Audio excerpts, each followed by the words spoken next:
This is coming from the UK. There was hints of this right before the cast review dropped, like the day before. It caught part of the news cycle, but then the cast review took over. This is the British policy directive from the current government, and the Labour Party has committed to adopting the recommendations of the cast review. So this is a bipartisan. It's the entire government of the UK is behind this. This government has a plan to deliver a brighter future for Britain, one where families are supported and given the peace of mind that their children are safe and being equipped with the skills they need to succeed. Good relationships, sex and health education, RSHE as it's known, plays a key role in this. However, following disturbing reports from parents of pupils being taught inappropriate content and the schools who wanted more clarity on when to teach certain topics, the Prime Minister and I decided to bring forward the review into RSHE. We have listened to colleagues across government and the House, we've gathered evidence from stakeholders and considered advice from an independent expert panel who generously gave their time, experience and knowledge to support the review last year. And I would like to put on record my personal thanks to each individual. We need to make sure that the content of lessons is factual, appropriate, and that children have the capacity to fully understand everything they are being taught. We need to make sure our children are prepared for the world in which they live, but not in a way that takes away the innocence of childhood. In short, we need to allow our children to be children. It's a fine line to tread, and the schools need clarity on how to approach it. Overall, this guidance is underpinned by three core values. One, parents have a right to know what their children are being taught. Two, there to teach children facts, not push the agendas of campaign groups. Three, schools should not teach about the contested issue of gender identity, including that gender is a spectrum. I'm going to stop there. Beautiful. What I loved about this is that she's talking about parents' rights, and she specifically mentioned the innocence of children. This woman, I'm speculating here, but she must know that of the attack on children's innocence and what age appropriate really means. This woman knows what she's doing. Yeah.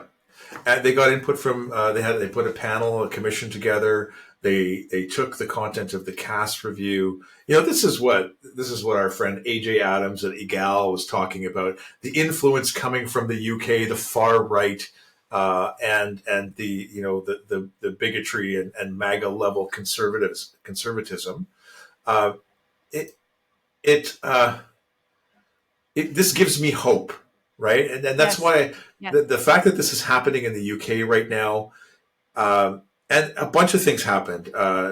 Hilary Cass was interviewed on National Public Radio in the US. There's been stuff in the big newspapers. It's getting a positive traction, even from left, traditionally left, and even progressive left institutions.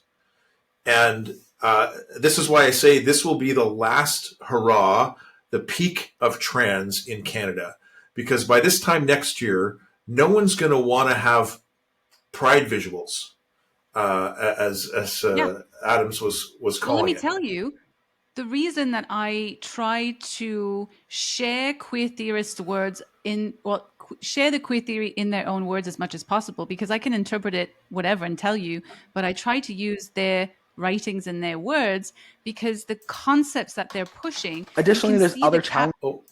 Sorry, you can see the capture by politicians and union members and all these people pushing stuff. You could tell they're really captured by this ideology, but it's either they're ignorant of it, which is possible, or they're behind it. Now, some of them are going to be behind it and some of them are going to be ignorant. And it's the people who are ignorant, if you can get across to them what this ideology really is. And this woman, the reason I said she talked about childhood innocence, she talked about parental rights, age appropriateness. This is a well-informed person who understands, like, it was clear to me that she understands queer theory very, very well. And she positioned it in a very, I don't want to say populist because it didn't come across populist, but in a way to be understood in a very plain way. Like if I were to go up there and talk about it, I'd be talking about all the different, so it wouldn't be like that. But this woman understood. And so it's really, really important to understand the concepts, or at least understand what what queer means. Yeah. I love that she talked about outside campaigners.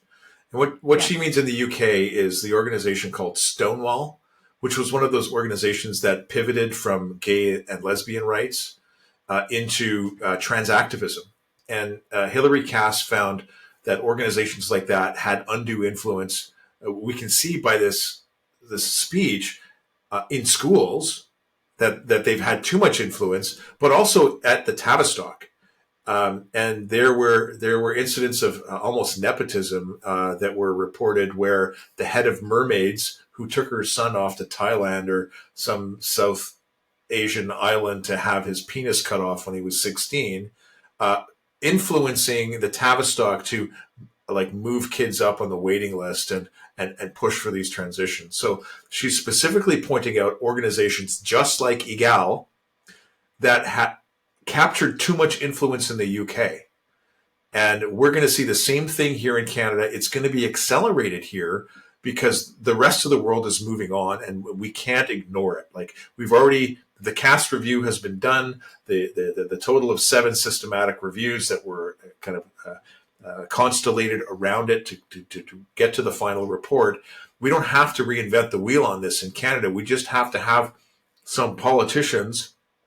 Maybe we have to wait until the Conservatives come into power, or maybe some scandal has to break that exposes this corruption and this ideological bullying.